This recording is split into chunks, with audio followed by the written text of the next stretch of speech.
I hope your front door is locked and your phone is switched off. It's match time, and nothing can come in the way of a head coach and his Blood Bowl. Good day, sports fans. Welcome back to the second semi-final of the Invitational Cup leading up to the Blood Bowl 2 World Cup. I am joined here by VGPurist. Hello, VG. Hey, what's going on, Sage? Hey, so everyone out there watching, apologies for the delay. Bernie had some PC issues which needed to be fixed, but I hear that he's loading up the game now. So, VG, do you want to talk about this matchup a little bit?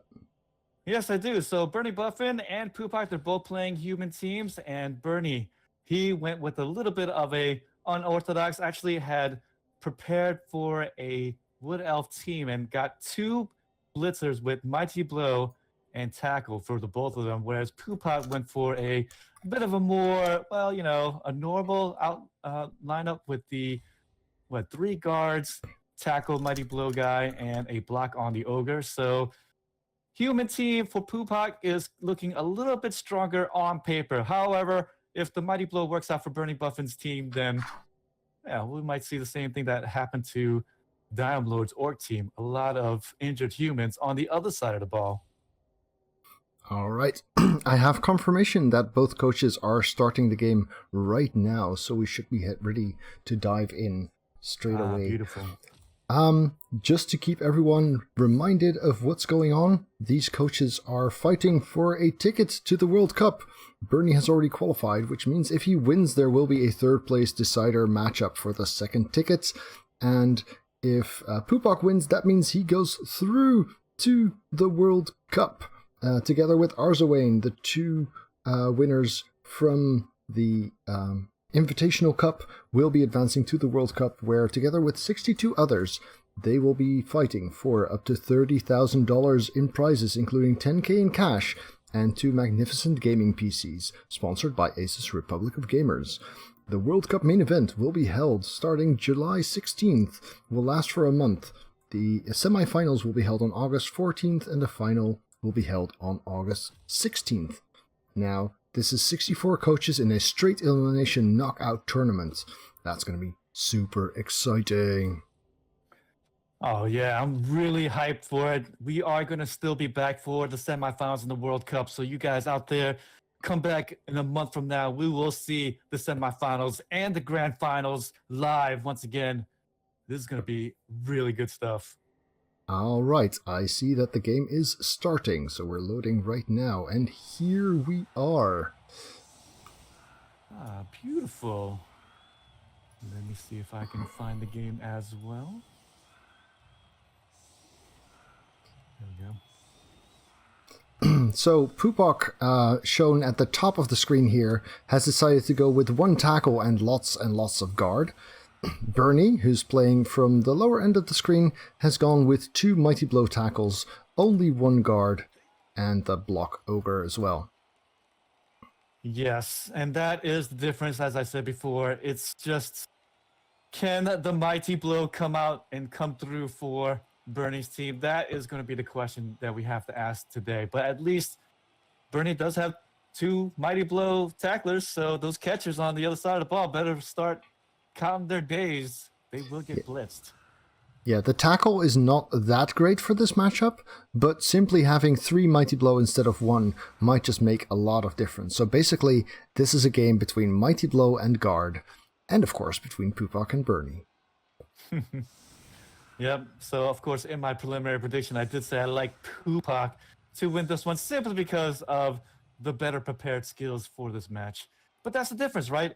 You know, before the World Cup Invitational began, and just like what we'll be doing for the World Cup, what we're doing is we are hiding the fact that people are choosing their teams, choosing their races, and not doing the invites until the moment in which I have all of the teams together and get the invites out with everyone, so that nobody really knows what skills they're picking, what races. And so right here, it's just a good demonstration that you never know. People think differently, play differently, and thusly all three human teams, even though they're all human, they're all different from one another. All right. Now, I do think that the roster that Bernie went with would have been very, very good facing, for example, Wood Elves.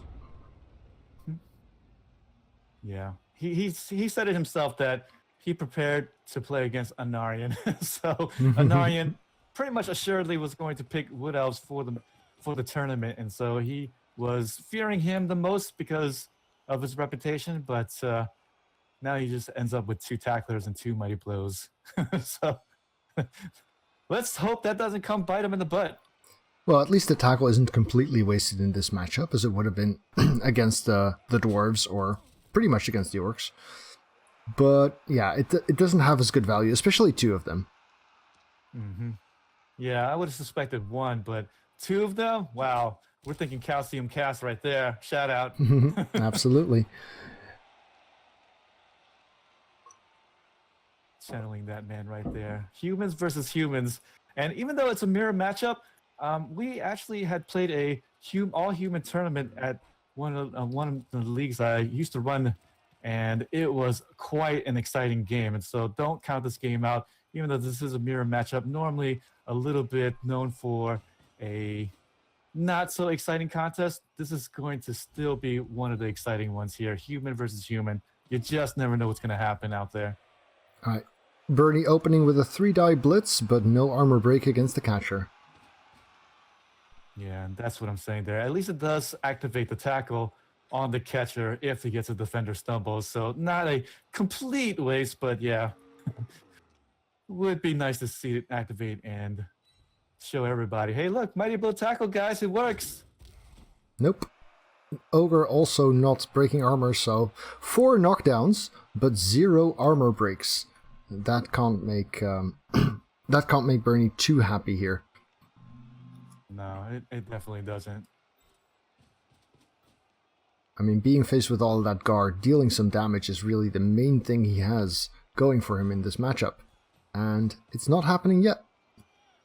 And right there, guys, ball security, as you can see, even the top players have to do it. They put the guys right in front so that if there's going to be a ball pickup failure, then at least these guys will be there to at least mark the ball if it scatters wrong. Yep, and screened off nicely as well. I don't think you can be a top player without having this down. Yeah, for sure. But I mean, so many times, again, it's just, I see it on the ladder. I see it so many times. Newer players out there just guard the ball, and just that one little thing just makes the game a whole lot easier to play. Now, he may have only the Ogre as a mighty blow, but, 3 dice with block, effective enough. Yeah, unfortunately, But also, no armor breaks. Nope. We want to see more blood! More blood for the blood god, Nuffle. Well, yeah. Let's go with that. Of course, though, So, humans, let's see. they're Go not ahead. going to push the ball too hard. They're just going to be playing some shadow ball right now. That's pretty normal for a lot of these top players. For the first few turns, just staying away from each other and just getting the cobwebs out, like I said before, and just not going to be getting too aggressive. So, both human teams have 12 players and an apothecary. However, Pupok won +2 fame for this matchup, so that could prove to be a deciding factor if there's such a thing as a throw a rock or a pitch invasion, or even just a free reroll. Oh yeah, did he get the 2 fan factor? Now remember, this is resurrection mode, so you don't gain anything. So he picked that up, did he? No, the +2 fame. I'm not sure the exact fan factor amounts because they scrolled out of my dice log. That's all right. Well, humans versus humans. Who would have thought? And it's going to be a human versus human grand final as well. I mean, this is such a this is so foreboding, I think, for the World Cup. Absolutely. Now we see that Pupok parked his only tackler on the catcher, making sure that Bernie has to commit to punching that, which he can't really do, or try to disconnect the catcher without the team reroll for it. Indeed. And if you're thinking about it, what would you do, Sage? If you're thinking, hey, look, there might be a lot more humans in the World Cup. What do you think would be a good counter given the World Cup format?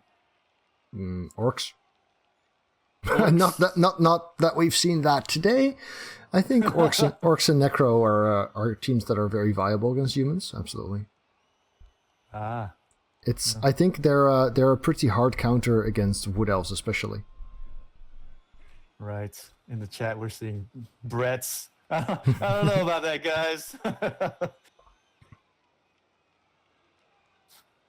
Oh, you jokers online.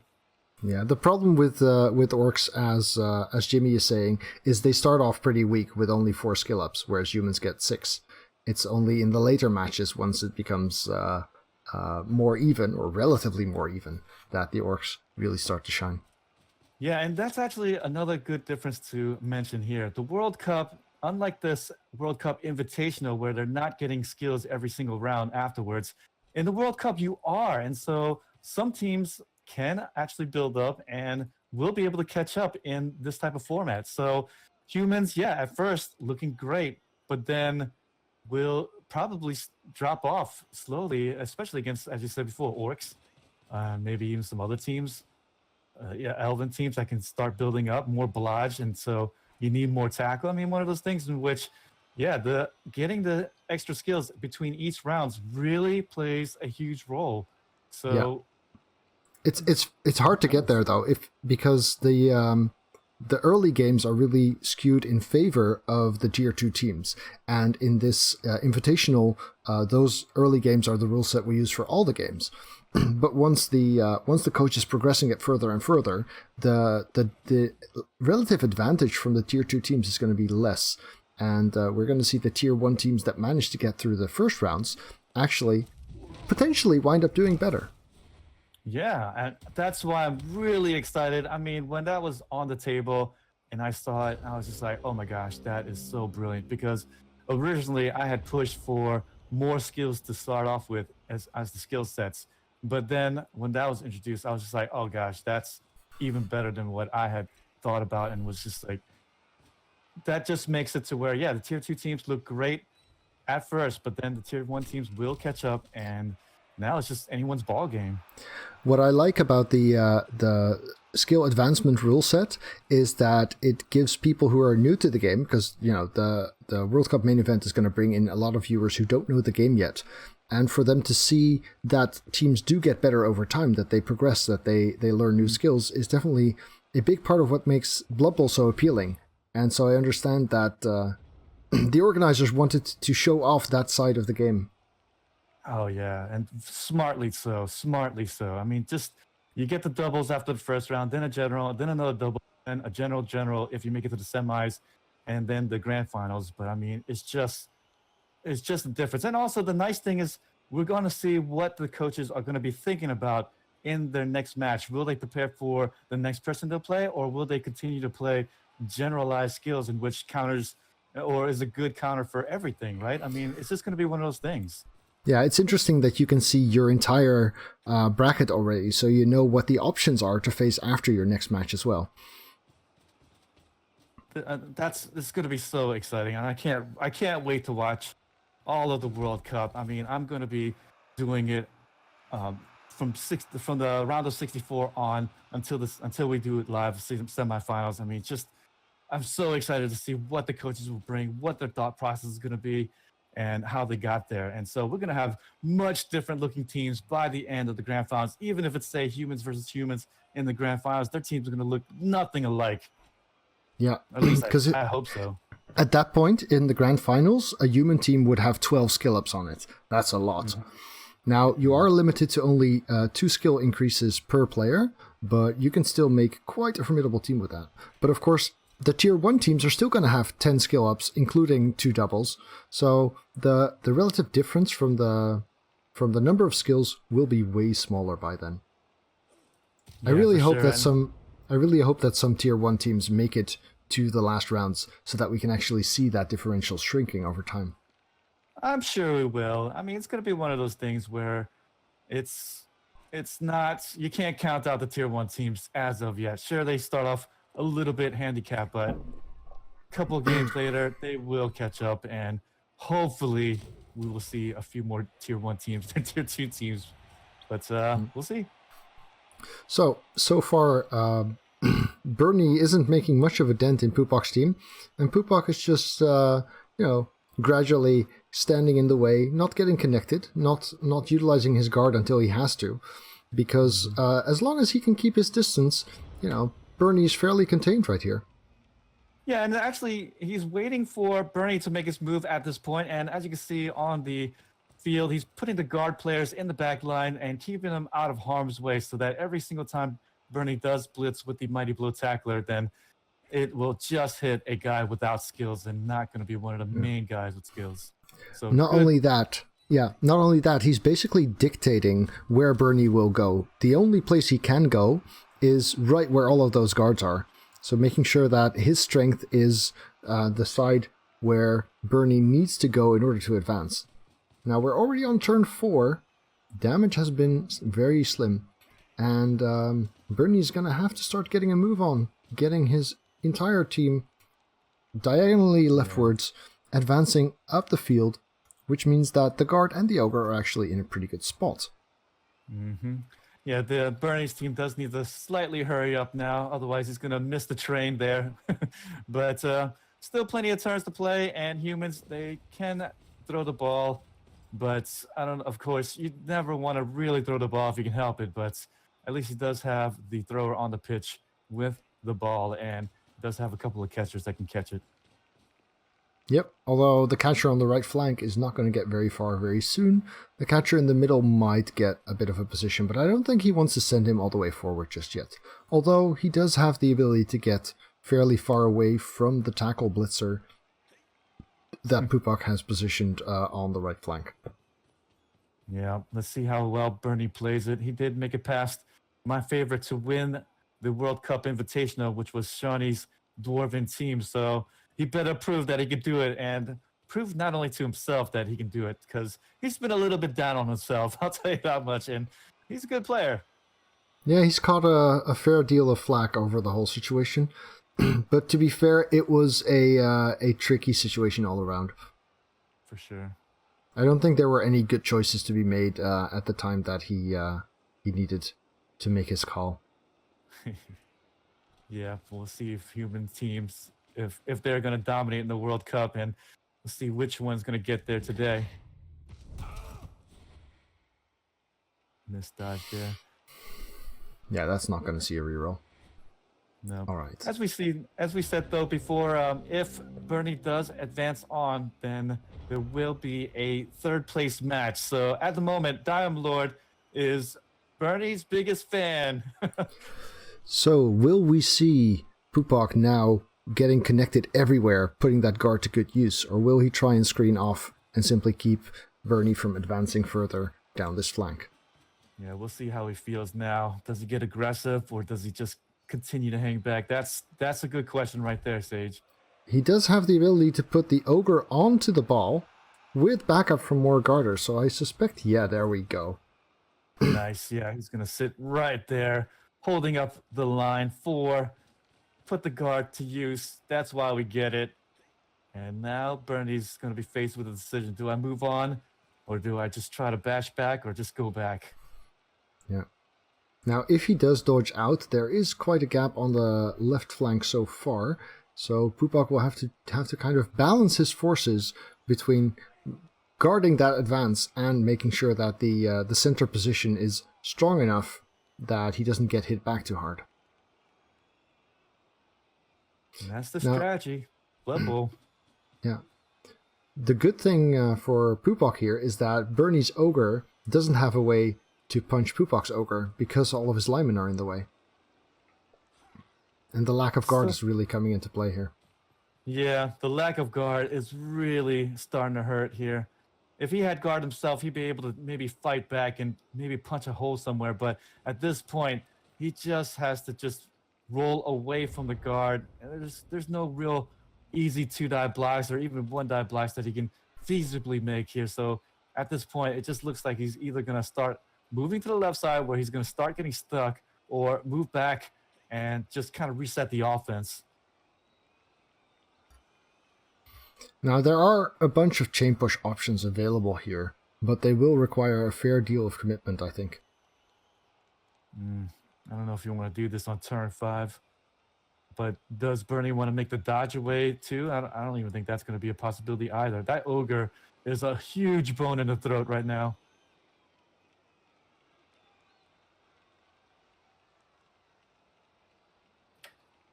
What a difference there, the ogre, the big guy. I've seen some people play with the humans without the ogre, and I'm just like, I feel like you need them. That to me only works when your team value based matchmaking is very tight. If you are a 1400 team value human team and you know that you're going to be facing roughly 1400 opponents, that is actually quite okay. However, if you might run into 1900 opponents, that's really going to hurt. Yeah, that's really going to really hurt. So I guess we're going to see. I guess we're going to see a dodge then from the thrower. Looks like. But yeah, someone in the chat here is like sideline cage, but oh god, I hate sideline cages, especially without sidestep. I don't think we're gonna see that if it could be helped. But yeah, looks like it's more and more gonna be a dodge now. There's just no easy dice here for the blocks to be made. Well, you can still get fairly far without moving the blitzer first, though, and that's kind of helpful. Oh, he's making a handoff instead. All right. The 3+ handoff? Oh, nice and easy with the 6. And it is a sideline cage. Will we see a half dice surf? Bernie, he's doing it. The sideline cage. Well, and moreover, he had to be using the Mighty Blow tackler as well, and not exactly skilled to do this. So one of those things, an unhappy choice. But Pupok has done it with his guard. Human players is just there we go.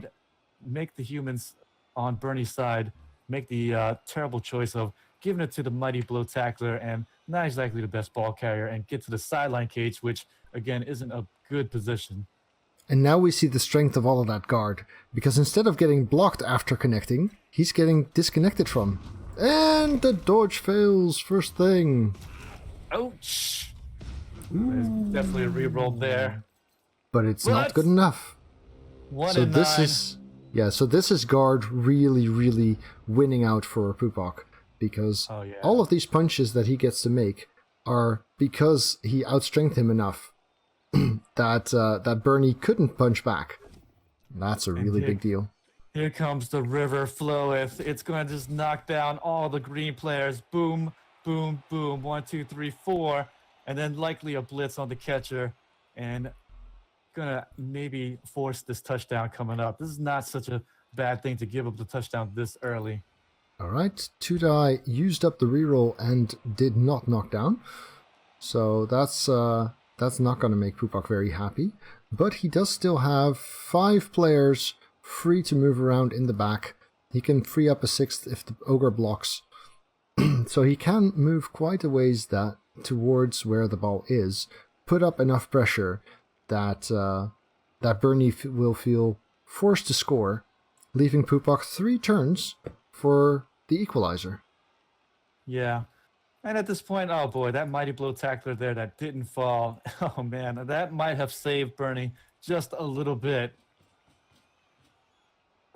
So the blitzes have to come out on the guy that's screening out the over-the-top blitz, and he's going to get hit, but there's going to be a nice little open path for the time being on the left side, and Bernie now will be faced with a little bit of a decision. Will he try to hold it a little bit longer and risk it, or will he just make the touchdown a little bit earlier than normal?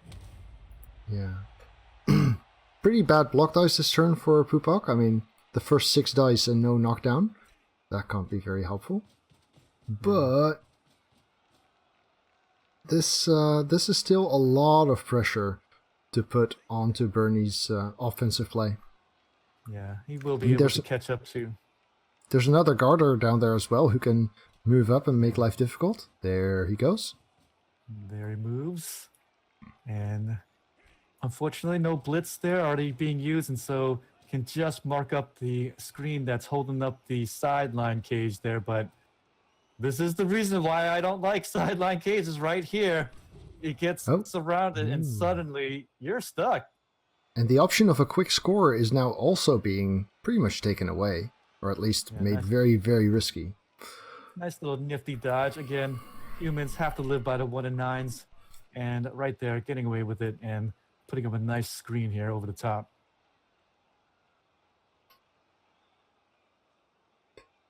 I think Bernie has to hope that he even gets to score anymore at this point. Yeah, this is going to be a tough choice here.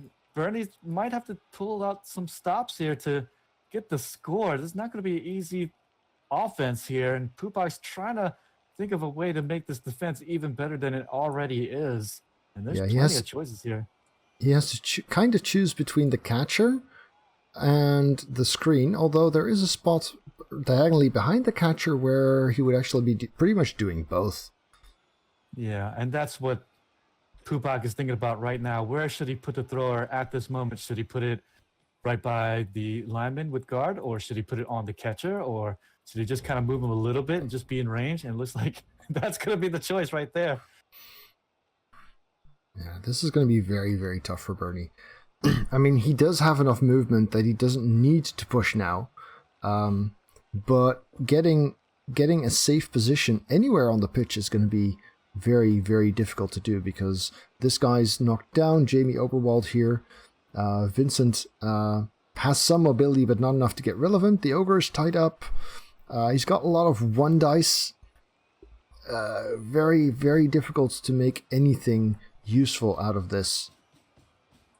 Yeah, and quite honestly, Bernie's position is not as bad as it could have been had those blocks been good for Pupok. So this is still tenable, but not the best position still, even with the good dice that happened to Bernie's way.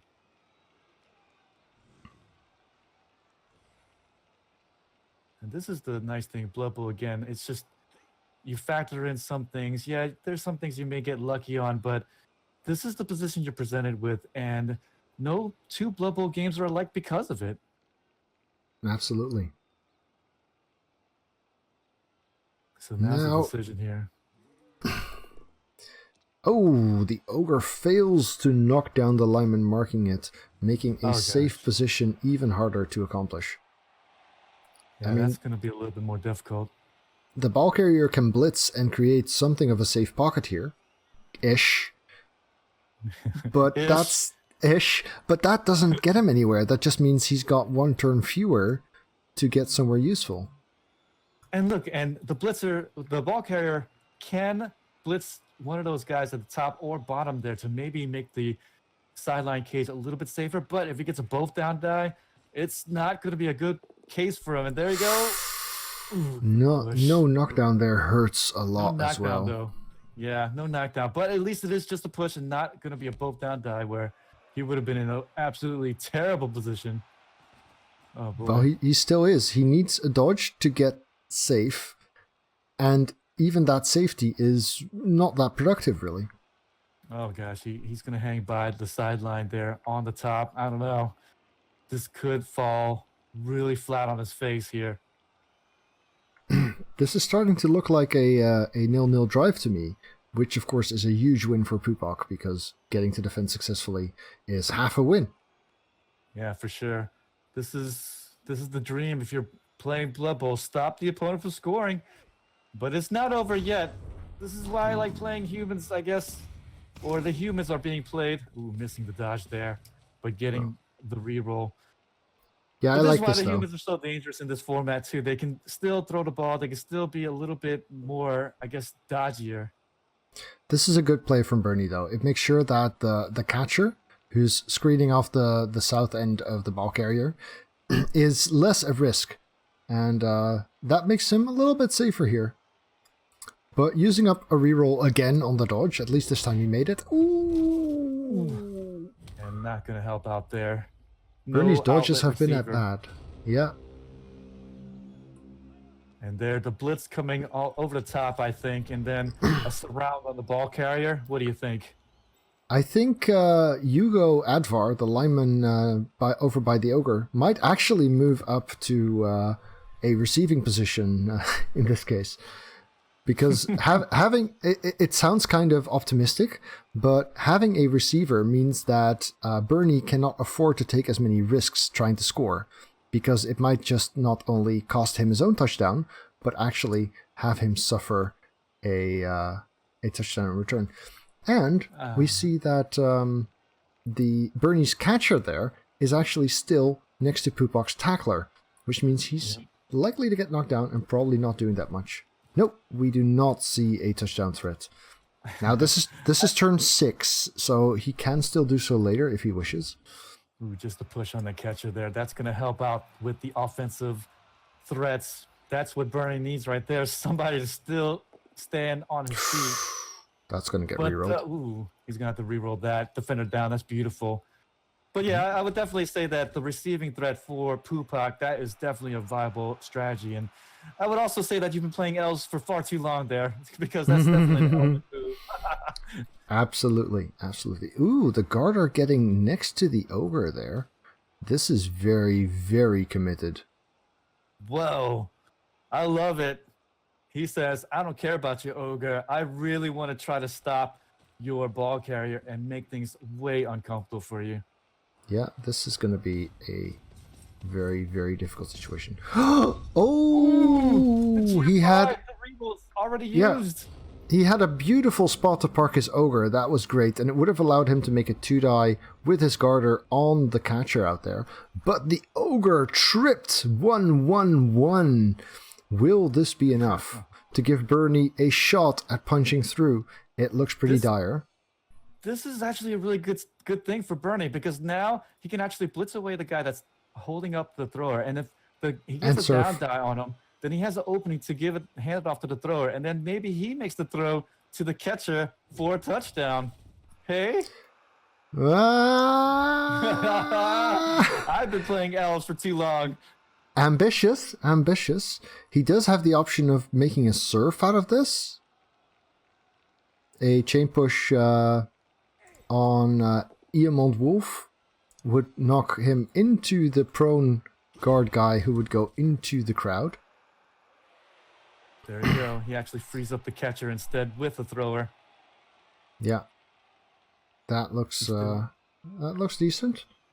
Yeah, very decent. And he still has his blitz, so... I'm surprised Stefan Oberwald near the line of scrimmage hasn't stood up yet, because keeping these guys busy seems pretty viable. If you want to dodge out, it's going to be with Jamie, not with Stefan. I think at the moment he's probably scared for his guard piece, because, as we pointed out, every skilled piece is a key piece at this point. Yeah, that ogre GFI may just save Bernie. Here we go. Yeah. There's the chain push and the surf. Nice, and gets the down dice, so that's going to free up the ball carrier. Yep. Yeah, this makes the backfield situation a lot better for Bernie. Ooh, Wolfgang Schmutzer is done. Broken. And the first blood being drawn by Bernie. Oh, the doctor doesn't care. But the doctor, oh gosh, he needs to go back to get his medical degree, because he has utterly failed to save him. I'm sorry about your neck. Let me break your skull instead. Good doctor. Thank you, doctor. Thank you. Thank you so much for that, APO. It's just a reroll on the injury, just in case you guys don't know out there. And still a 50-50 chance of not being able to save your character from a bad injury such as that. Yep. So that's a big hit for Bernie, not from all the mighty blow, but from a nicely placed surf. Now, I have to admit, I was a little bit worried about this when I saw Pupok place his garters there, and I think the fact that he managed to do this, that Bernie managed to pull this off, is really largely due to Pupok's ogre falling flat on his back, trying to walk just a little bit further than those ham-like legs could manage. Yeah, I mean, and Blood Bowl is just one of those games where the position really matters. I mean, just that small little GFI fail, and suddenly the offense springs to life, but the failed, that actually might be okay. That might actually be okay because now he's still viable for the last turn and he's in range for the touchdown. So that's okay. Yeah, but that means that the blitzer holding the ball is going to have to pass into the end zone.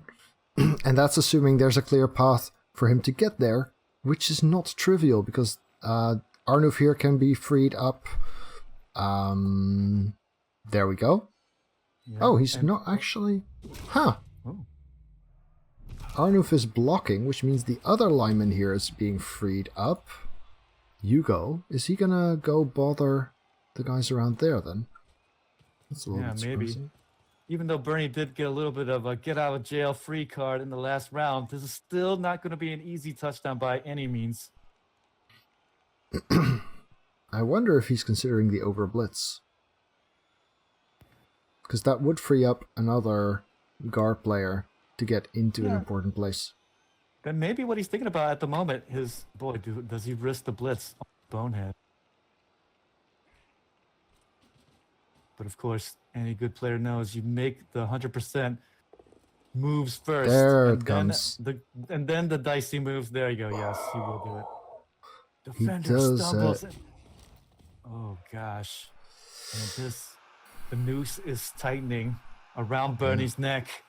8th round coming up.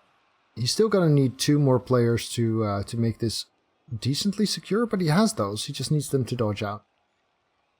Yeah, and right now, punch. Look at that. Pupok is largely ignoring the catcher in the center of the pitch. Like I said before, he's in range, so worst come to worst, a throw? Yeah, but the other catcher, the one he just punched, actually had a shot as well. Ooh. I'm really surprised that the last lineman didn't go and mark the prone catcher upfield. Wow. It's like Pupok wants to see magic. He's like, you know what? This has just been boring. Let's just see what the humans can do. And this is exactly what he's done here. Catcher is absolutely in range. Yeah. So there are 2 catchers who have the potential of scoring. The one standing next to the ogre and the one in near the end zone. Advantage of this one, of Charlie here, is of course that there is no pass needed. However, getting him free is not trivial. Oh, I'm just thinking in my head, how can he use these catchers? And that's exactly what Bernie is thinking at this moment with his human team. How can he get that ball to Cody, who's laying down in the center of the pitch? All right. Or possibly even Charlie, but... Ogre assists. We see a block. No pushback, though, which might complicate matters a little bit. That will ham up some of the openings that was likely for the throw. So this has gotten a little bit more trickier. Yep. Yeah, half dying the ogre is not really much of an option, especially without block. Yes, indeed. No 2 red die blocks here.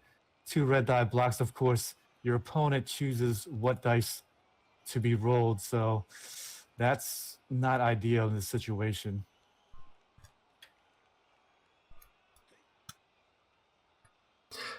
I can confirm that this is indeed where the semi-final and the grand final of the World Cup will officially be cast. Ah, beautiful. So we'll be back again for the semifinals and grand finals for the World Cup. But first, the Invitational, a taste.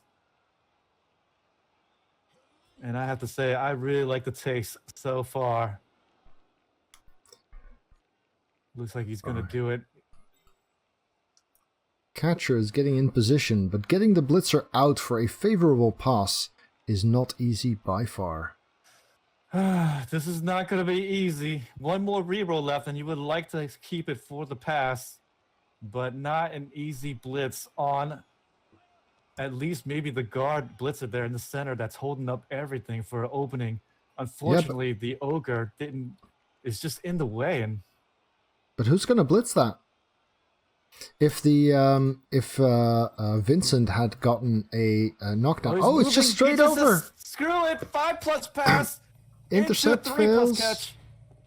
Interception tries to fail, but no, the pass on the Bernie, 5+. Bernie No does go. not score. And Bernie went for the 5+. Wow. And this is where Pupok is kind of sad he doesn't have a scoring threat. However, he has no time to be sad. He's super happy. He can surf a catcher, or even...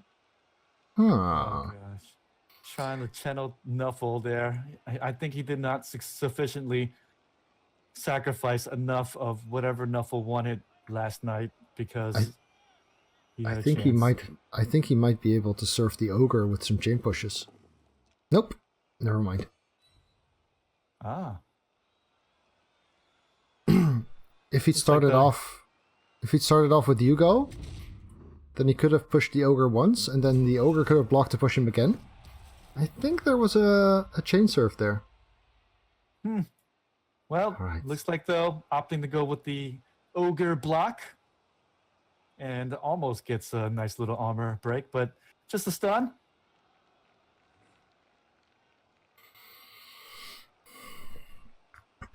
But yeah, it was really Vincent's both down where he needed a POW push or a POW that made this play next to impossible.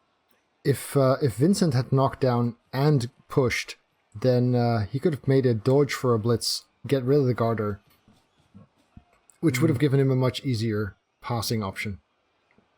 So 3-die blitz, might as well, I guess. yeah, not good for much else. The surf works, but is no good. So that catcher is going to be right back into the game.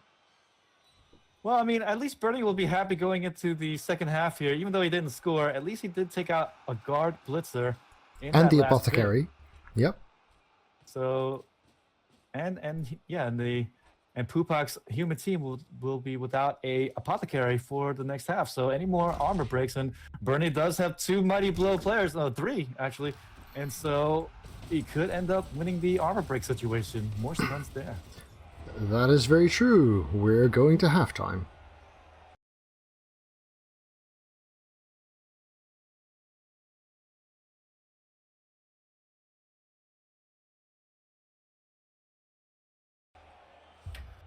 Halftime 0-0. BernieBuffon failed on his approach, but may have gotten at least a little consolation.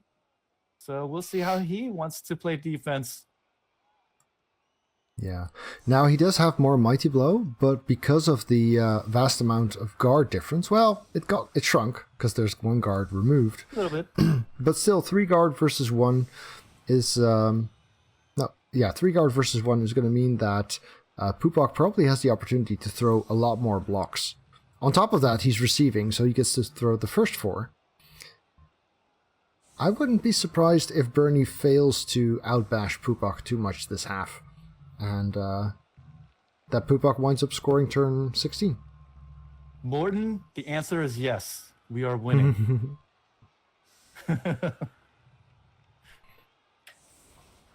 But if you were rooting for the console player right now, then you are not winning.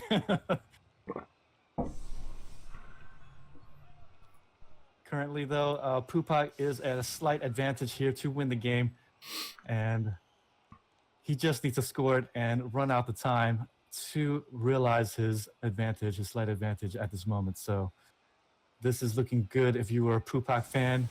Even worse if you are Dime Lord. Yeah, he did get punished for giving up that surf, but other than that, solid defensive half.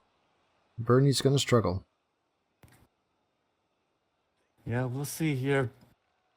Hopefully the Mighty Blow will activate Bernie, and there he's also opting to pick a kickoff formation that protects the skilled players, as you can see on the pitch. So yeah, he doesn't mind if Pupok decides to score very quickly, because then he gets a good chance at overtime. He's more concerned with protecting the most valuable players. yeah, and Bernie is slightly behind. So will he play it aggressively, or will he just kind of hang back for the time being? The guard of Pupok's team, though, surely should steamroll the green human team. But the mighty blow could be the difference. I think we're going to see a very, very cautious offensive play from Pupok. Yeah. If anything, he it's just like what we said earlier. The good players, they force you to make the rolls and they force you to get aggressive, and then suddenly you are the one rolling dice, and that's not a good thing. So Pupok got a free catch and a free reroll, further solidifying his advantage. Oh yes, look at that. Pupok strikes back in the middle. Just going to be a stun there, but that will help things out. So the Umlord is probably watching this very, very closely, really, really rooting for Bernie to win so that he gets another chance to face Pupok for the third place game. Because if Bernie loses, then it's Pupok and Arzawain going to the World Cup. That's very true. And then the grand finals tomorrow will just be for show, but it'll be a fun show. For glory. Well, it'll be to win one of the most prestigious tournaments there is, because these are all great coaches, multiple-time qualifiers, winners of the Champion Cup. So, Yeah. the getting to win this tournament is a prestige in and of its own, even if you don't need it to qualify for the World Cup main event. For glory, indeed. You are absolutely right. All 64 teams, all 64 coaches, they have done what a lot of people hasn't.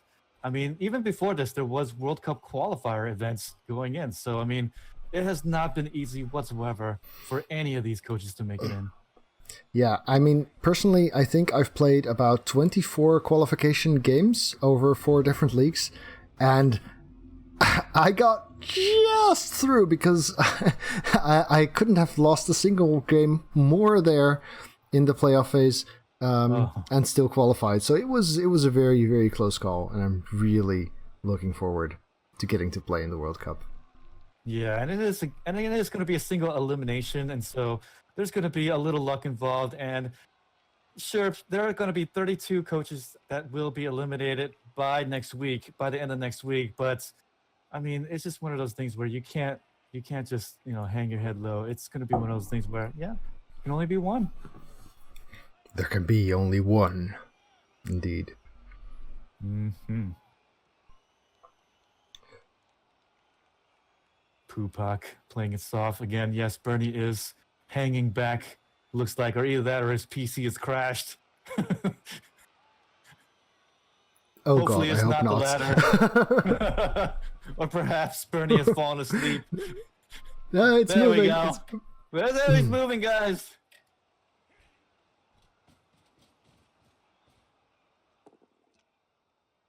Blitz down the outside threat there. I'm not sure what that's all about. Just making sure that he's contained to one side. Pretty aggressive stuff. Keep making sure he's got punches on the back, so that Pupok needs to keep the backside of his cage intact. I can't afford to just put up a wall, which is a fear of Bernie's probably because of the guard. Indeed. Are we going to see the ogre jump onto these exposed linemen here? It's definitely possible. I mean, he has to be aggressive. Bernie can't just hang back and see what happens. He has to really put up a fight and hope that Pupok's players, if not Pupok himself, will mess up at some point. Yeah, you're right. You can't just let your opponent just do what he wants. You need to just get a little bit more aggressive. He doesn't have to go all in or anything like that, but he does need to make Pupok think about his positioning, think about the strategy that he wants to take. Always wants to make it to where he has to either make a dice roll or put one person maybe in just a slightly bad position, and then Bernie may be able to pounce on it and then take the ball away, or at least stop him up for the 0-0 overtime. So there's a conversation in chat going on asking whether anyone qualified 3 times in different tournaments. And indeed, Palladius did. He only signed up for 3 qualifier tournaments, and he wound up qualifying in all 3 of those. Now that is spectacular. Impressive. Yes, Palladius. very much so. Yes. I'm excited to see what he has in store. I haven't really seen many of his matches, and so I'm really interested to see what he has in store for the World Cup. I mean, this is so good about this World Cup. A lot of great players playing in it, some notables. We have Guinness back from the 2016. He had won it 2 years prior, and now he's back again. Ducky's back, Spartaco's back. All these great names, Jimmy Fantastic as well, and yourself, the Sage. Lots of great players going in to the World Cup. And forgive me if I don't say your name here right now, but there's a bunch of great players going in. So I'm really excited to see what's to come. Yes, absolutely, as am I. I really hope that I won't be available. Ooh, double skulls, but rerolled into a knockdown on this Mighty Blow Blitzer, who is stunned. Ah, nice. It's always good to see your rerolls at least get an armor break, but no big payoff, but at least just a stun.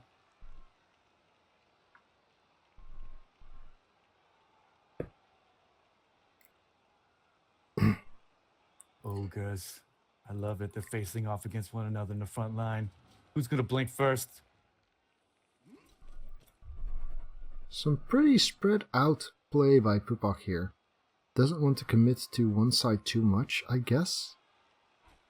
This is the kind of play that you can not really expect, but one in which is a bit normal for human players when they're playing against another team that maybe not as bashy. And so they spread it out. They can definitely just kind of keep it mobile and play a little bit elf-like. But he is spreading around his guard, and so that is his advantage. Does need to keep them together for that steamroll that we're talking about.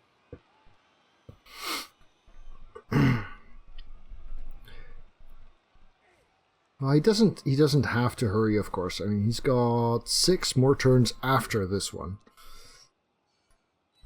And if he can make sure that Bernie has to come to him, then that might be just the thing. Oh gosh, more armor breaks, but more stuns. Bernie thanking his lucky stars. At least he sacrificed to the proper gods on the injury, so okay for it. Oh, wait, is Necropotence Palladius? I had no idea. Oh, is it?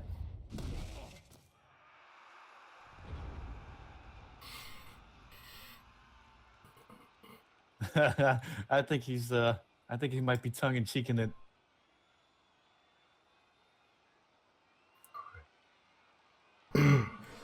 But yeah, as I was saying, I really hope that I will not be available to cast the semi-final and the final. But worst comes to worst, actually casting it will also be a lot of fun.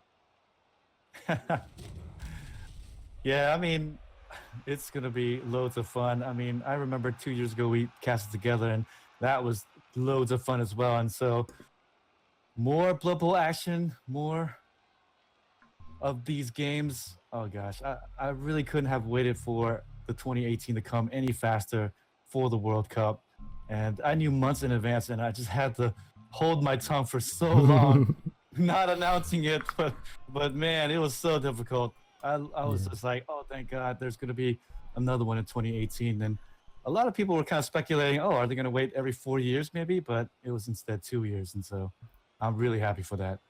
It's the downside of inside information. You know, and you can't tell anyone. Aww. I know. Oh gosh, I was biting my tongue so bad. So bad.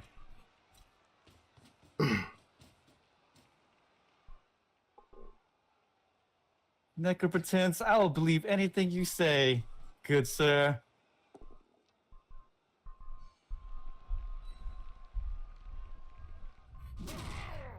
There we go. You would never lie to me, right? Mighty blow not needed, but still no injury. Yeah, lots of stuns going around. Not exactly the best case, but we'll be able to touch the block area. And so there you go. The slight aggression needed, and we'll be able to get some right there. Yeah, he's really suffering from those stuns, though, because he can't really keep the right flank safe here. Because he's lacking the players. If those guys hadn't been stunned, this would have been a much more formidable situation. We might even see a breakthrough play here. Of course, the catcher is flanked by another, so a handoff play would even have a reroll built in. Yeah, and again, it's But- one of those things where not a lot of guard either, so Pupok should be able to get 2-die blocks and maybe free the ball carrier a little bit easier. Oh! Whoa! Oh, Whoa! the 4+, 3+. He's going to be able to get away. That's pretty exciting. Yeah, I like this. Will we see the lineman base one more guy, and if so, whom? Oh, I love that play right there. And I almost feel like that was forced right there. Otherwise, he would have got absolutely crushed by the 2 human players on the right side. So the dodge out was pretty foreseeable, but he got the dice. Well done. Oh, and a bonehead. Suddenly Pupok is put under a lot of pressure here. And there you go. At least he Slight gets the both aggression down. being paid off. Won't have his ogre for this next bit. And where's he going to go with the ball, Sage? On the right side there with the side cage? Oh. Yeah, I think he can go forward relatively well here.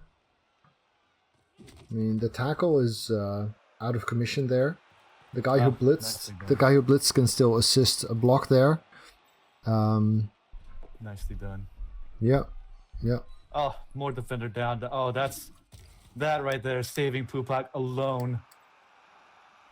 So now he can move forward with relative safety. Yep, it's like, and he'll be able to at least get the screen off, but he should be able to get a nice little escort here for his ball carrier, nice and easy.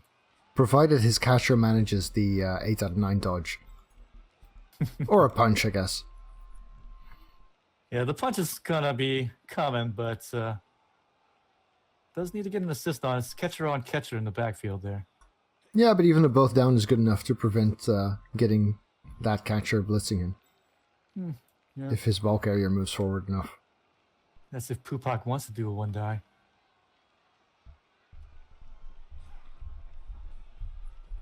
There's the movement by the ball carrier, moving it up. He could actually use his catcher, maybe dodge away and get some more escort if he didn't feel like punching. Yeah, I think that's... Oh! Dodge skill saving him there. That is crucial. Live and die by the 1 and... And of course, once the important stuff is done, cheeky 1-die pows help a lot too. Yeah, you know, when you're living on 1-die blocks, then defender downs, that's what you roll, right? I mean, that's what you do. It's natural. I like this position a lot. I think he might even consider rerolling that dodge. Nope. Because having that lineman 2, 3, 4, 5 finish up the screen would prevent a lot of players from pressuring onto the position of the loose screen there. Yeah, you may be right about that, but it's one of those things where in a knockout format, having the extra reroll, if it goes into overtime, pretty nice. And I still think that, yeah, the position would be a little bit safer for Pupok, but it doesn't lose on the ball. The thing is, if Bernie doesn't, if Bernie pressures enough, then Pupok might wind up in overtime. But if he can get his stall safely, then he doesn't need those rerolls either.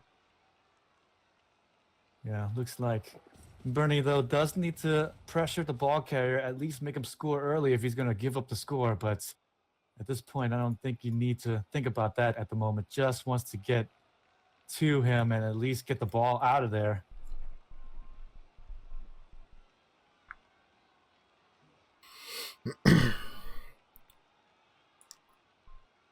Well, the good news for Bernie is that Pupok's ogre is very much out of position. Oh, 1 in 9, 1 in 81. Oh, That is not very helpful. Still 3 players on the ground, as I could count really quickly. Oh gosh, that is big. And honestly, he just wanted to have at least a push, but the 1 in 9 and then turning into the 1 in 81, that definitely hurts right there, and would have had a couple more guys down the pitch to stop this touchdown, or at least give it a nice little pressure to force the early score there. So Pupok should be able to get a cage up, and Yeah. this is going to be making a whole lot more difficult for Bernie to win now. The ogre is still very much out of position. But other than that, he's got quite a solid force going forwards. I wonder how Pupok is going to deal with Gregory over there. Well, he has choices. The blitzes can come from anybody at this point. Yeah, I expect to see Heinz being blitzed by Iemond. But after that, not so sure. Maybe he'll even advance less. I'm not sure. Oh! This is He's... nice. Yeah, he doesn't like how much out of position the ogre was. And this lets him use Arnulf to assist the block that I was asking about earlier when I said, I wonder how he's going to deal with Gregory. Well, this is how. This is Very right effectively. And his thrower is now solo keeping the ogre busy. And that frees up 3 more players to finish off protecting the ball. Very, very nicely done. Loose screen still. Yeah, still some loose screens, but Pupok showing why he's here in the World Cup Invitational. Just falling short himself a couple of times from getting the ticket. I like how he's managed to make his ogre now tie up 3 players, still contributing a lot, even though he's not near the action. That is some quality play. That's what we're here for. Quality play.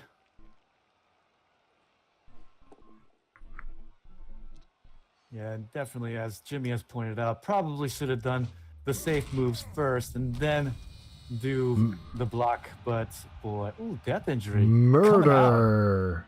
The only tackler has been brutally ended. Oh, look at that. The mighty blow. The big hits. And actually didn't need the mighty blow to come through, but boy, that's definitely got to make Bernie feel a little bit better about himself. But will he lose it anyways? Yeah, Bernie's bash is coming through, and if Pupok fails to score and it goes to overtime, then that's huge. But of course, at this point in the game, as long as Pupok can pull off his stall, it might not wind up mattering that much. Still 4 more turns left to play, and Pupok wants to hold it throughout the duration and then score it if he can do it. But again, the tide is starting to slowly turn. As I've said here in the halftime, mighty blow versus guard. Who's going to get the better of it? And at the moment, it looks starting to look like the mighty blow. I have my doubts. If I were a betting man, my money would still be on Pupok, but that was definitely a helpful hit for Bernie. Oh yeah, definitely. Get your bets in now, guys. Get your bets in now. 3-1 for Pupok. Come on.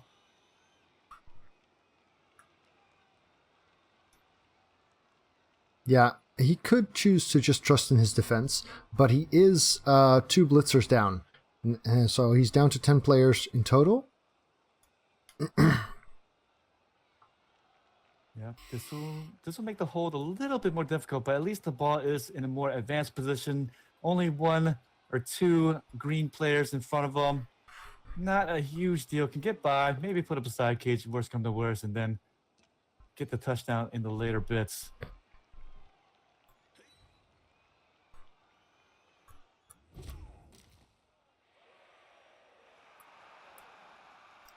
Big blow there.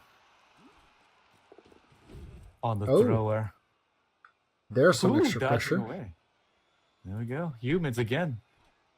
Living up to the dodge. Living by the 1 and 9s, baby. And he living the...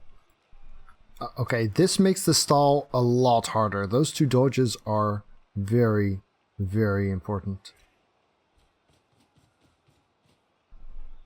One of those things where if you are going to be thinking about playing a human team in the World Cup, can you stand all these 3+ dodges that are likely going to have to come just so that you continue to stay in the game. I mean, you end up having a heart attack, I think. Did I mention I'm allergic to Agility 3? I think I may have mentioned that. Yeah. No, I absolutely understand there. That's why I'm also an Elven player too, but boy. To be fair, Bernie had some really rough luck on his dodges in the first half. When he was out of position and could get a bunch of guys forward on his offense, he 1 in 9 the first dodge, where, you know, if he had a turn like this, he probably would have scored at some point. So now no easy choices for Pupok. He is starting to feel the pressure. It's still not extremely bad, but Oh! ooh, that's not going to help. But we'll get the reroll return and the defender down to boot. Yeah, but if he wanted to score, he'd have to GFI without a reroll now. So that even the non-stalling option isn't safe. I don't think he's going to stall. I don't think he's going to score. Well, what else is there, right? I mean, side cage, and then possibly getting stuck, or will he score it now? I mean, this is the coaching decision. This is why I'm glad I'm not playing at the moment. But I think he can still screen 2, 4, 6, 8.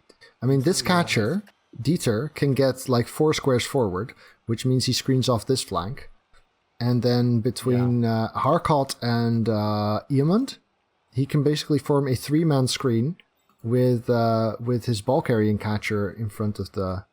There we go. This is what I'm talking about. And he is going to do that. He's totally going to do that screen there, but that will be. He's going to do it somewhere else. Okay. He's going to do it somewhere else there. Well, but the thing about it though is that Bernie will be able to put some pressure on and might actually force the score with 3 more turns left to play. Well, he can get his catcher next to the guard on the left, which is actually also pretty safe. But I would have preferred to see it on the side here, because this 2. Whoa, I was counting there. Thank you. 4, 6, 1, 7. 2, 3, 4, 5. Yeah, 3 plus 2 plus 2 plus would get a sack there. Oh, finally, Ogre paying out. Going to give the injury there on the backside, but I think those guys are almost out of the equation. Yeah, and he still has a bench, so even the removal for overtime is not that big a deal. Ooh, that helps. Oh, starting off with a dodge. Ooh. Well, all the important stuff had been done dodges. already. Yeah, this helps Pupok stall a lot. This is definitely helpful, and a misuse there, not starting, but he's going to dodge away. And couldn't get the third one out, but that's okay. That does help out already. Yeah, no, I like this play. Do you see how much of Bernie's team is all the way on the wrong side of the pitch here? I mean, he's got 4 players on the line of scrimmage, faced the wrong way, and then he's got the guy all the way in the backfield. That is a lot of power not being used. Yeah. He's going to have to hurry up. I mean, Pupok is still going to stall it, but at this point, Bernie just wants to force a score so that he'll have at least 1 or maybe 2 extra turns by the end. You don't want to let Pupok score it at round 16. At the very worst, let him score it on 15 so that you'll have 2 turns for hopefully a return yourself. But yeah. oh no, I have the feeling Pupok is going to pull off the stall to turn 16 all the way. Oh no, this is Diam Lord's hopes are going down the tubes.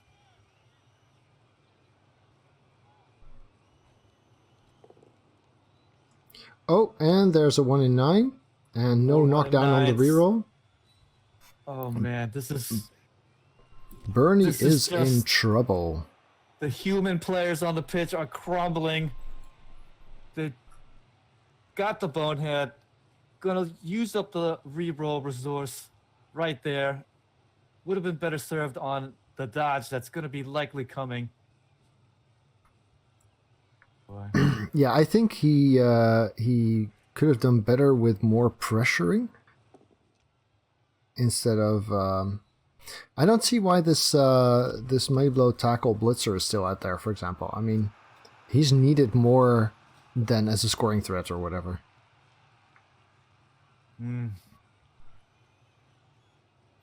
Yeah, it's definitely a difficult position, and this is the difference right here, and which I was talking about earlier. It's just the time crunch, the choices that you have to make. It's not easy when you are playing it. It's easier to just kind of sit back and play quarterback, as it were. But right now, Bernie's have to make some pretty tough choices, and at least he's able to get the mark on the ball. So Traperos is saying that the difference in builds was not that significant this half because of how spread Pupok played. That is true, but then again, he didn't need the guard to get ahead safely. Whereas in the first half, the one turn that messed up Bernie's offense entirely was really driven by the guard on Pupok's team. So I agree that guard hasn't played that big a role in the second half. But that's because Pupok is just playing out the status quo, whereas in the first half he had to use the guard to leverage his defense, which he did magnificently well. Boy, some really unhappy choices here from the Green Human team. Just trying to get some people into range to at least threaten. But likely another round will tick off, and by the very worst, 15, but you cannot allow Pupok to score it on 16. Yeah, so what I do like is that Griff Jr., the Mighty Blow tackler, is now in blitzing range of the end zone, which means he's actually covering a lot of ground that is now unsafe for stalling in. Pupok here, considering carefully where he wants to position about the blitz. So you don't want to nub it up at this point.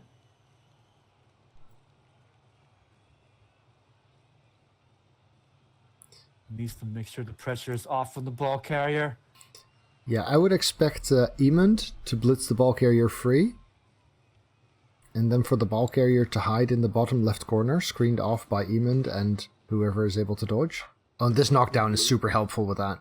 No, he's going for the other side. All right, fair enough. Oh, look at that. And actually, that's not so great if what you say is going to be the scenario, because he's actually still in range for a blitz if he hides himself on the left side. So yeah, no. The fact that he blitzed in this direction means he's going for the right side instead. Yeah, he's going to go for the center right, yes. Which does mean the Ogre screens off against Griff Jr., but there's still Gaston over here. Gaston. I don't like this. I would have much rather been on the left flank screened off, but let's see if he can make this work.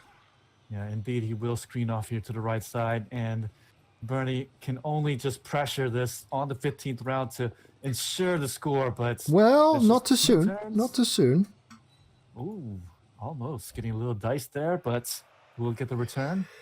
Yeah, but this is not safe at all. This dodge does not have dodge skill. If that had failed, there would have been an easy shot on the ball.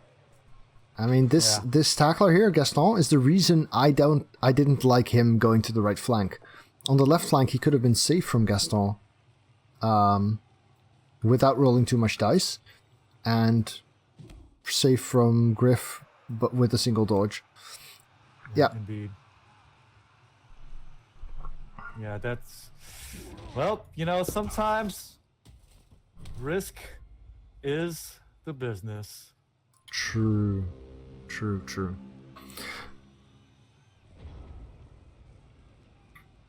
Yeah, that dodge alone was such a massive moment. Going down there, which is 33% chance, would have been potential ruin for Pupok, but he's pulling off the stall one more turn. Living and dying by the 1 and 9s, like I said. Well, if anything, Bernie should be able to get some pressure on the ball carrier, barring Nuffle. At that point, it was a 1 in 3 though, because he'd already used the reroll on the block earlier. Oh, did he? Okay, that's right. I forgot he used the reroll already. So there you go. 1 in 3 works out. Oh boy. Absolutely.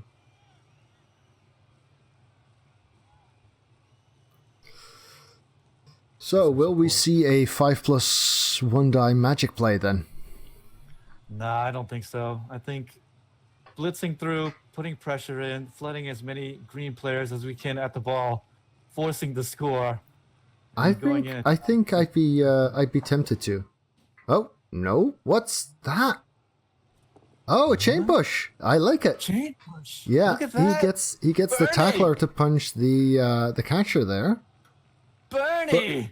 But who will punch the ball carrier? I mean, it's a nice play, but does he have anyone to make it count? I think so. The thrower? I think so. The thrower's gonna have to make the blitz, but yeah, he's got the GFI support from the lineman way back if he needs it. But yes, he's a catcher with 2 strength, so the opening is there. Ooh, yeah, he's got a 1 die now. He's got the 1 die at least. I don't know. Yeah, well, at this point, Bernie will probably take a the both thing down. is, at least he can force him to score. If Bernie manages to push here, he can just push him into the end zone and make sure that he gets another turn. And that is crucial. Tell Bernie to pick his players up and make the moves first, damn it. Skull into push! Yeah, push goes into the end zone, which means there's another turn. There we go, and he will be able to save a turn there. Nicely done by Bernie, finding the push combination to get the opening. Nice. Nicely done. I mean, that's the difference there between winners and championship winners right there. Bernie proving that he does belong here. Yeah, last reroll used though, so that is going to be scary. But 2 turns to score. He still has sure hands. He has pass. He has 2 catchers. He has the stronger team now because he's playing 11 against 10, and Pupok is down 2 blitzers, the only tackler and one of the guarders. Bernie still has his Apo even. Yeah, I mean, at this point here, I'm sure now both players are like, well, I'm glad I'm playing humans because I could totally throw and pass the ball to the catchers and make a 2-turn touchdown play. Now, Pupok is down to 1 reroll, but he does have the +2 fame. So the chance of Bernie getting an extra reroll somewhere is really, really slim. Indeed. Yeah, that's the nice thing here. Taking the numbers fan factor. advantage. Yeah, the numbers advantage might just make a difference, though. We'll see, though. Bernie needs it right here. Make this game a little bit more prolonged and hopefully pull it out somehow in the overtime period. But we can't think about that right now. It's all about this 2-turner coming in. Still has his catchers alive. Still has the 11 players on 10. Yeah, but one wrong move. One misstep. No rerolls, though, too. Exactly. Not going to be easy. So who makes the blitz here?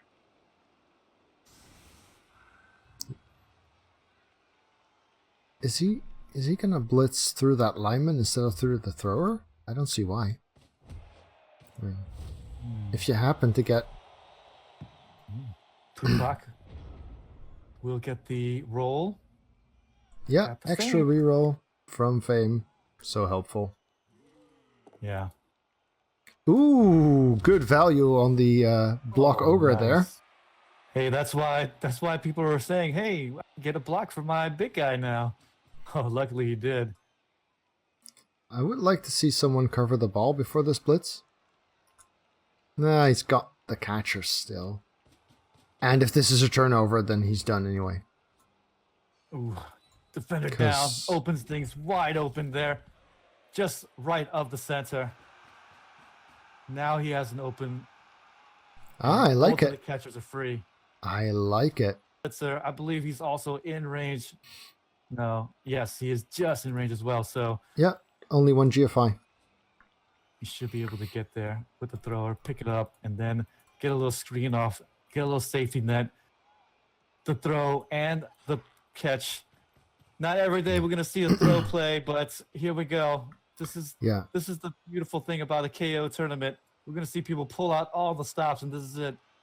2 scoring threats is a must-have. He's gonna have to cover the right flank a little bit because that blitzer, the guard blitzer, could just dodge out. But he can use Dazroy for that if he wants. After Gaston has blocked. Ooh, that's just a push, but it's enough. He's gonna follow that, I think, just to keep him marked. Yep. And then that means that Griff Jr. might just spend his action to mark the ogre, which is costly. Oh no. Oh, look at that. He's actually not going to mark him. Then he's gonna protect wherever the ball is going, I guess. Yeah, it looks like he's just going to screen off there instead of just marking people. Huh? Oh. He's going to do the pass now. Oh. And actually, he's going to do the move down the center and then hand it off, and then that's the screen right there, I guess. Yeah. I can see that. You don't want to rely on that 3+ pass last turn. Now you still got backup options. Yeah. Get the rolls out the way, and he needed all of it. Nice one, Bernie. Promising stuff. Very, very cool. Avoid the block here right next to him from Ulbrich Hamlin there on the right side. And then afterwards, maybe a blitz on the ball carrier, at least the 1-die. But, I mean, this is just pretty good for Bernie to get the overtime period now. Yeah, the 1-die blitz is already there on a 3+ dodge.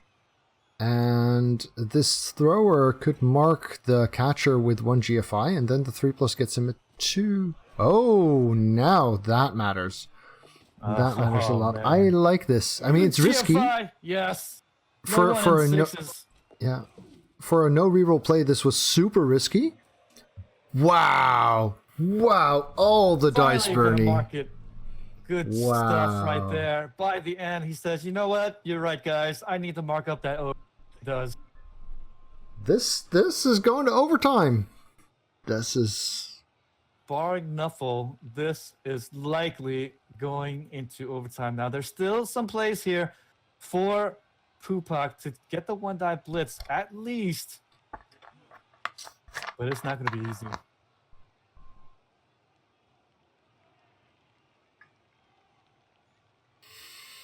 Absolute barn burner of a turn. I mean, it took a lot of dice. There were a lot of 3+ here, and quite a few of those without reroll altogether. But it's also very elegant. I like it. Oh no, I'm gonna have to think of a nickname for Bernie. Well, I guess there's a 1-die play. Yep. Not great. That's the one I'm looking at right now. Is just the 1-die block with the 1-die blitz after the dodge. Yep. That's the only thing I can think of for Pupok at the moment. I mean, where it's else? It's not looking pretty. That helps, I guess. For the I absolutely agree that the sequence in which he did this was right.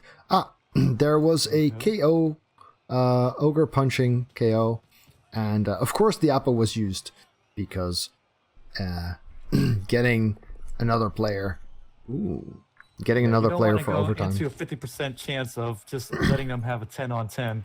You want to make sure you have the numbers advantage going into the overtime period, whether you're on offense or defense. And on overtime, the apothecary is no use against the Kaz anyway, because the player isn't coming back. So you can only use it on KOs. Okay, GFI. GFI marks the. Yeah. Okay. Oh. Move in there. Oh, GFI. Yeah. Can he do it? He's gonna get the blitz in for the 1-die. Just a push. Oh, he rerolls. The push. Ooh. Oh wow, he actually is gonna spend the reroll that was given to him on the kickoff. Why not, I suppose? But now it's gonna actually be a very interesting play there. That's actually what Pupok has set up for after the push, but he actually re-rolled it, and He can get in front of it still with this catcher. There we go. And this lineman, 2, 3, 4, 5, 6, 7, 8. The lineman can also get very far if he still has the reroll. If he manages to dodge in the GFIs. Yeah, that could make this tricky. That's why I'm a little bit confused on the push, because he set up so that the push would be okay. Agreed. And he re-rolled it. Agreed. I mean, he should have saved it for this dodge right here. And oh no. Well. Injury. Oh, and so now Bernie is just a 4+3+ away. Can he get something better? Yeah, he can. Pretty sure he can. Yeah, he absolutely can. I mean, he's got a one die handoff, for example. Yeah. No, he can make that 2 dice even. He knocks the lineman down, makes the blitz against the thrower 2 dice, and then he can hand off to nice and to easy. the catcher. He's got catch, so the handoff catch is not the question, and then he just walks it in. Yep, that's what this looks like to me. Or he doesn't hand off. He can also dodge because there's no tackle there anyway, right? Yeah. There's the 2 die black and doesn't free. Yeah, so now the blitz doesn't become 2 dice. That makes it a little bit scarier. Doesn't free him up. And without a reroll, Bernie really has to watch out. Yeah. Does still have yet another chance at it. He could... Boy, this is the guard coming into play right there. If anything, Vincent would have loved to just stand up and get the blitz on. Yep. But instead, it's still just a 1 die blitz. At least he's got block, though. Oh, Wolfbark is very rightly pointing out, if the ogre blocks, then Gaston might actually be able to move around, mark that thrower, make the blitz a 2 die. And of course the ogre block. And of course the ogre block is a 3 die. Yeah, needs to be good though. Bernie finding the way. Needs to be a knockdown though. A push is not going to be enough. Yeah, and that's why he wanted to get the extra assist on to get the 3 die. Just need to double the strength. And more than double. Yeah. Oh yeah, no, +1 to the doubling of the strength, and then get the blitz on. Oh, nicely done here, Bernie. What are you doing to me, man? What kind of outrageous move is he gonna pull out next? Yeah. There's the 2 die. Oh, absolutely critical. I don't see it. There we go. Easy little dodge away for the touchdown. So Cyanide isn't actually telling me anything right now. My replay froze. Well, don't worry. I'm still here. So 1-1, the human team is going to get the score after the easy little dodge away for the catcher. Actually needed the reroll, I believe, because he had failed the first dodge. Yes, he did. And overtime period, if you guys don't know, in overtime period, it is going to be a sudden death where the first touchdown will win you the match. So the coin toss, pretty crucial. Wow.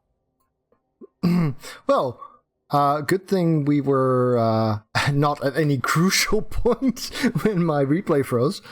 Thank you for airing us, talking us through this. Yes. Well, you did get the 2 die. Huge block. Defender down and dodge away. Easy. See that, Sage? That's why you need to win the grand finals for the World Cup and get yourself a nice PC, right? Oh, this wasn't my PC. This was just the game looking like no decisions were being made. Oh, okay. Interesting. Yep. A hiccup. Well, I didn't want to spoil it, but... No, thanks for spoiling it. Well, I mean, the touchdown was a little bit spoiled, but but now the coin toss in overtime, like I said, in overtime period, it is sudden death overtime. So the first one that scores it will win the match. And if you look on the dice log there, Oberwald's, the green human team, BernieBuffon will be receiving the ball. And he does have an advantage. Look on the sideline. 3 guys out for Pupok's team. He is playing 2 humans down against a full complement of Bernie's human team. So this is going to be a nigh impossible request for the defense to stop the ball carrier from getting the touchdown. So yeah, one more offensive drive for Bernie, still with a full squad, and Pupok is now down to 9 players. 11 on 9 is going to be a very uphill battle for Pupok to play defense in this manner. Oh, turn lost. And that really doesn't make too much of a difference unless Pupok somehow manages to find a few injuries or Bernie just holds the ball for too long. But I suspect that Bernie will likely move the ball up pretty quickly and end all matters.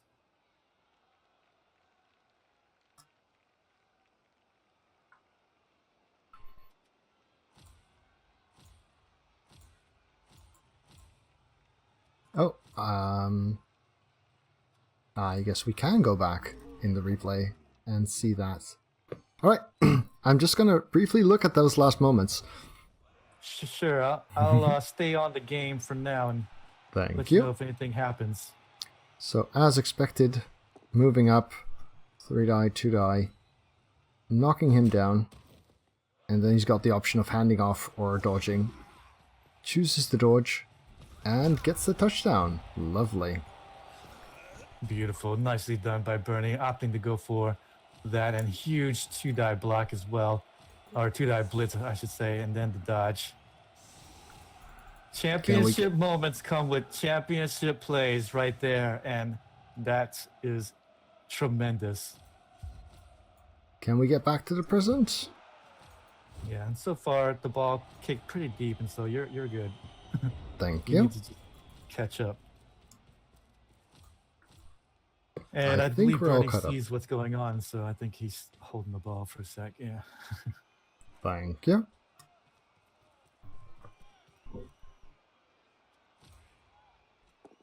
Looks like we're back to real time almost.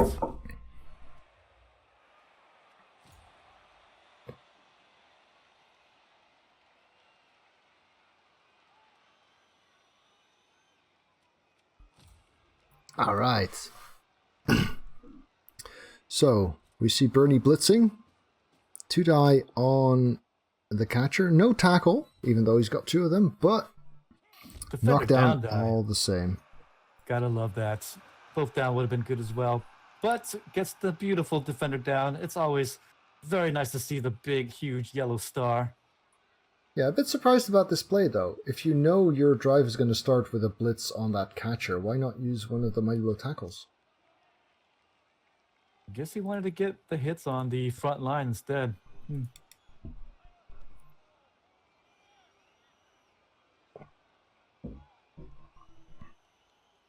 Either way, though, minute left to play here for the 18th round. Bernie just needs to move down the pitch and prove it. 11 on 9, and if Bernie doesn't get a touchdown, I will forever haunt him in the chat. Bernie, what about the semifinals World Cup Invitational where you couldn't score it? Well, he could still get it on penalty kicks. Yeah, but you never want to get in a situation where more or less 50-50. I know Pupok still has the reroll in hand, but you never really want to let Nuffle decide your fate. Ooh, and that is big. He still has an apple, though, doesn't he? The big hit. No, of course not. Bernie has the Pupok had apple. burned it. No, neither do. My bad. Yeah, right. Pupok used it earlier on the failed injury roll, remember? Of course, yeah. The broken neck into broken skull. Indeed. So down to 8 then. This is going to be very, very difficult for Pupok to pull off. Yeah, Pupok now needs to play hyper aggressively pretty soon. As soon as that ball hits the midfield, Pupok should try to pounce, if anything.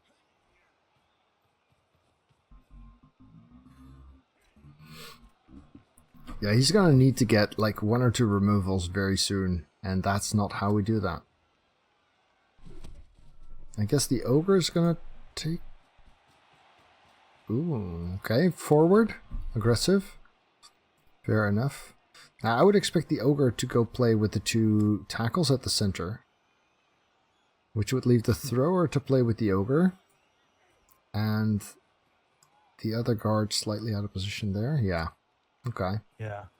Very nice. Nicely done there. Still trying to make the best use of the guard and putting the big ogre to the challenge here.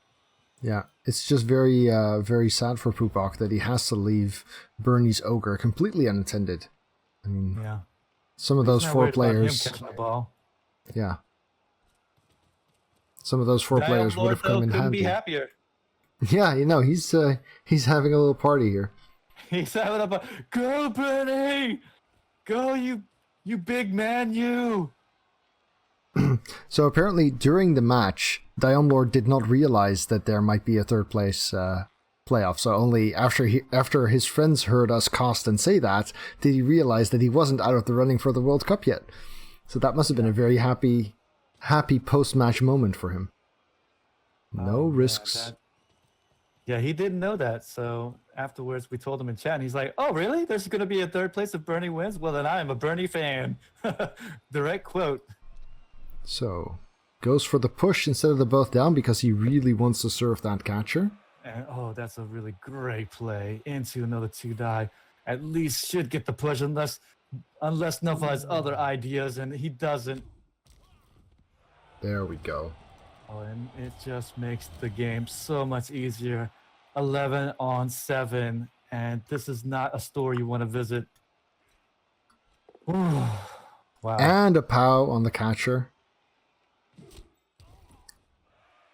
Leaving either a 1 die or a dodge there. Feels me, I take the dodge. No rerolls. Yeah, I think so too. Yeah. Yeah. Agreed. Could turn it into a 1 die against the lineman with the middle blitzer. Yeah. Or just screen off. Yeah, at this point here, all Bernie really needs to do is watch out for the cage dives because it is incoming. Pupok will likely start cage diving pretty soon, especially once Bernie crosses the midfield. Yeah, that makes sense. But don't worry, Bernie's the console player. He'll screw it up. Oh, I was kidding, guys. Just wanted to make the chat crazy for a second there.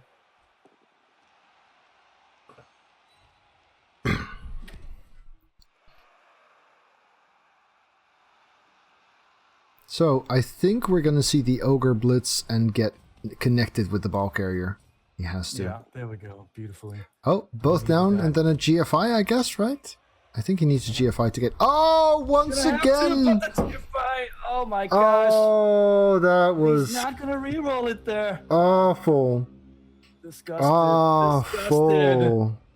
That is Poor the second Pupok. time a crucial GFI coming out from the Ogre needed to be landed, and he just couldn't do it. That's probably game, yeah. That was a last-ditch effort from Pupok to put some kind of pressure on. And no dice. Ouch. Ouch. And he ouch. did not want to reroll it there. Just in case you guys are wondering, he has that loner ability, and so the reroll, he needs a 50% chance roll before a reroll could come out. So Pupok not wanting to give it up there for free. He could have chosen the push instead of the both down, not knocking the catcher down, but at least connecting to the ball. But of course, he needed to upset the balance. Doing the predictable safe things won't work if the status quo is against you. So he needed to push for both removing a catcher and getting onto the ball. Tried it, got neither, and now that Ogre is next to useless. Probably going to get one lineman marking him, and then the guard, the guard filling up the cage. The level one lineman marking up that Ogre, and then just should be walking. Heck, I wouldn't even do that. I would walk the lineman up and let the Ogre laugh as the Ogre tries to catch up. There's just really no need, actually. I would actually just, if it was me, I would actually go and mark the lineman or put up a big old screen like you see right there. Yeah, I guess this also kind of works. But it still has the potential of the ogre blitzing in and getting into contact with the cage there. With the ball carrier even. Well, yeah, that is true.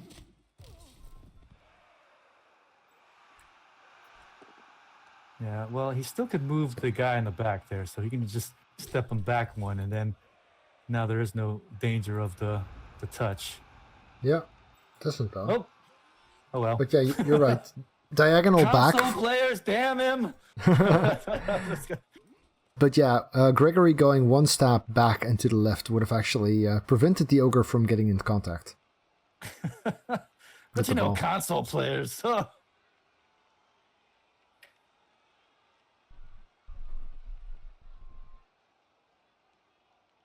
Well, that's okay though. It is after 2 GFIs, so still a little risky.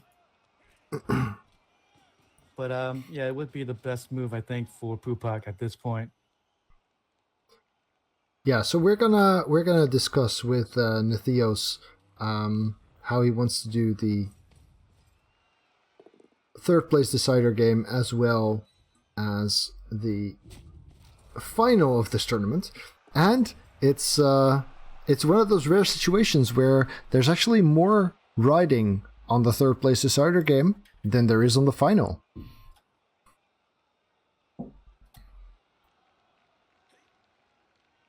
Oh boy, that's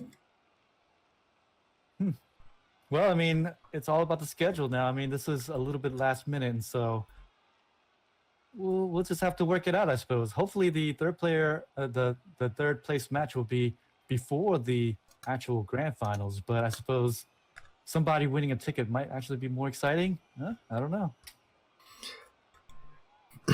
Well, it's definitely the more important outcome for the World Cup, if not the more glorious match.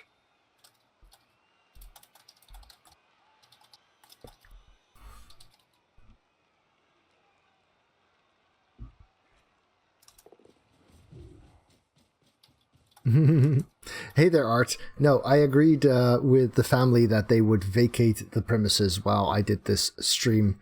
You know, being a professional, I guess, and all. But yeah, we are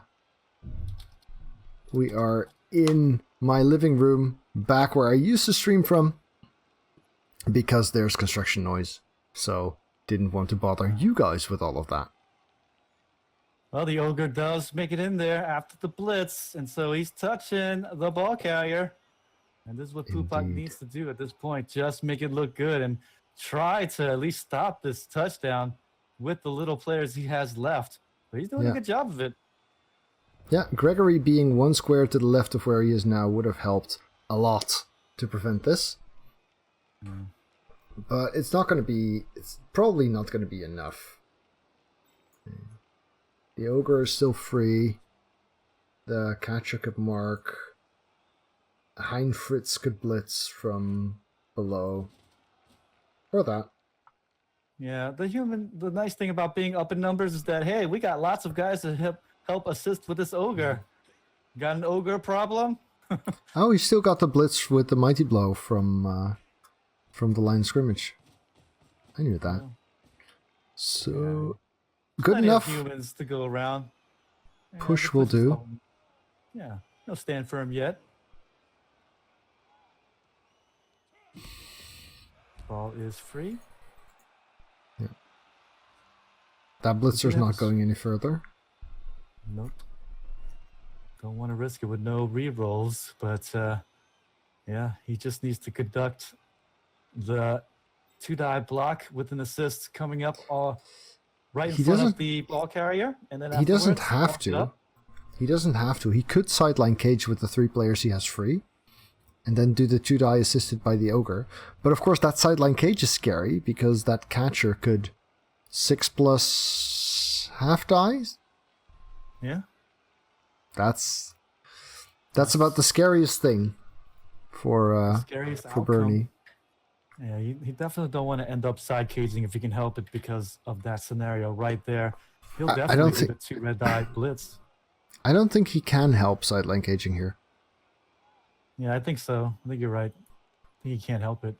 He has 4. I guess he could use the ogre. Oh! Oh no! I was Oh! about to say if the ogre doesn't bonehead first, then yeah, he'll be able to use the ogre and help out. But oh no! He's got 3 free players. He's got no reroll. At least this lineman can get just far enough to make that sideline cage happen. But this is still scary. No, he's going for a screen instead without the ogre. Looks like a big screen there, and Yeah, so do without the ogre. So this is still an easy half-die blitz, but 1 dodge away makes that way harder to get. And a half-die blitz isn't that scary.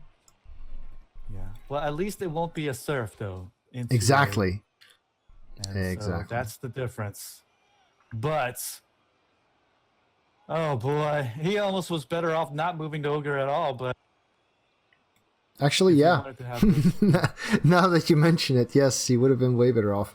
But the dodge worked, so he still got this side secure. And there is very little Pupok can do now. Got it, those lucky console players. No, but very good there. Making the best of what he could in the position that he got after the bonehead. 3, 4, 4, 3, 1 die? That's not great. Not great, but I think it's the last bastion of hope here. Yeah, if he doesn't manage that, then it's over. Or he could try and get, like, connected. But really, is that going to do enough? No, if I was Bernie, if I just got my ball carrier marked, then I would just either just look for the blitz, and if that's not available, then the dodge away for the touchdown. I'd do that without even blinking an eye. Damn Lord's like, hashtag go Bernie. Indeed. Indeed. Well, at least we've got a great match with some awesome plays from both sides. So it was a definite pleasure to cast. Yeah, definitely. Sage, so far so good.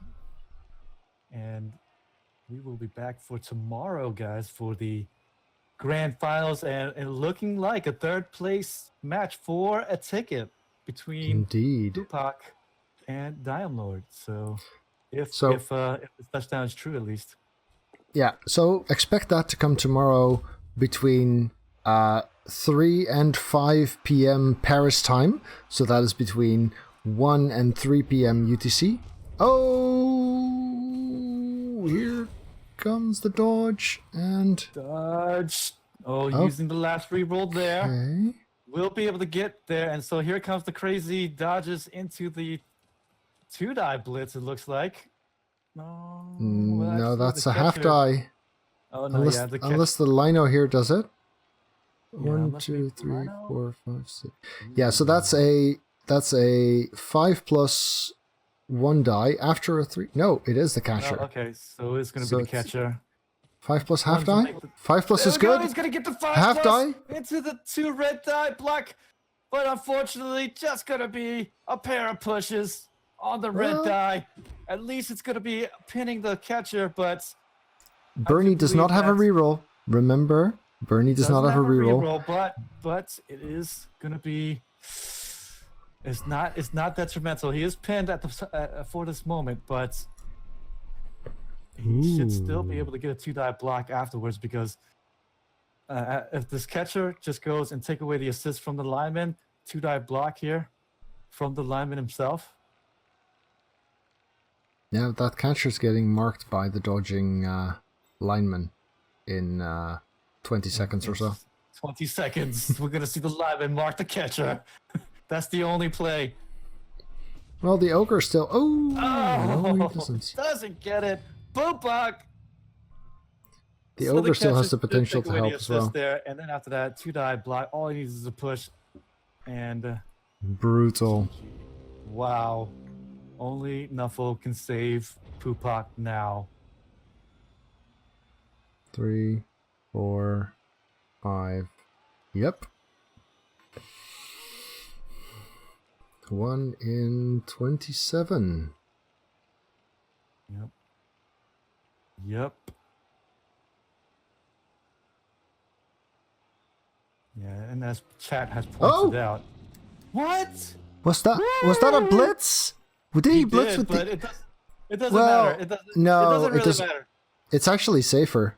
It actually makes a lot of sense. He can still do it with the block. Yeah. You can still do it with the block, but oh boy, what a scary second there. I was like, wait. Oh, but yeah, that doesn't matter. No, it's better because the 3-die from the ogre doesn't turn over on a both down. And in fact succeeds on a both down. And he can still get the 3-die without him. So that was the right play. 3-die without him. It was still a good play. It doesn't matter. But oh boy, I didn't even think about the ogre blitz. I was just thinking about what you see right here, is that the human players can just round up that catcher and still get the 3-die block. So yeah, I wasn't even considering the ogre blitz. But it was the play. Absolutely. And there we go. There we go. That just was gonna be good enough for the push. Oh wow, I thought that was bad. I thought that was bad. I was just like, what? But yeah. Well done, Bernie. Congratulations. BernieBuffon. All right. What is this? A console gamer in the grand finals? Of course. Not just one, but two? All right. You better believe it, guys. We're gonna wrap things up here. VG, thank you very much for casting. Also, massive thanks to Aces Republic of Gamers for sponsoring this tournament, as well as the World Cup major tournaments. We're going to be back tomorrow to cast the major final, and we're going to talk to Nathios about the third place match. Alright YouTube, thanks for watching. If you enjoyed this, remember to leave it a thumbs up at the bottom. And of course, if you'd like to see more videos, do check out the channel and hit subscribe on your top right.